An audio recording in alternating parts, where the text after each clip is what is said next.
Mula sa maliit pa ako, tinuruan mo ako ng Biblia. Bawat kwento ni Jesus, inihukpong mo sa aking buhay.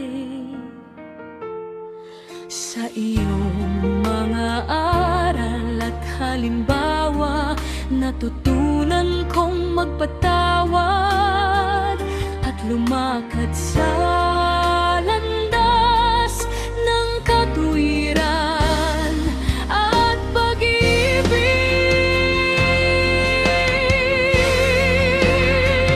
O Ina, gabay ka sa aming pananampalataya. Sa pamamagitan mo, nakilala namin si Kristo Jesus.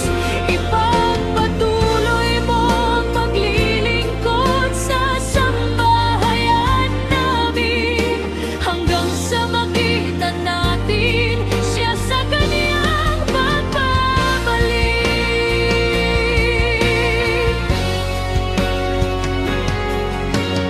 Kahit matanda ka na, ang katawan ay nanghihina.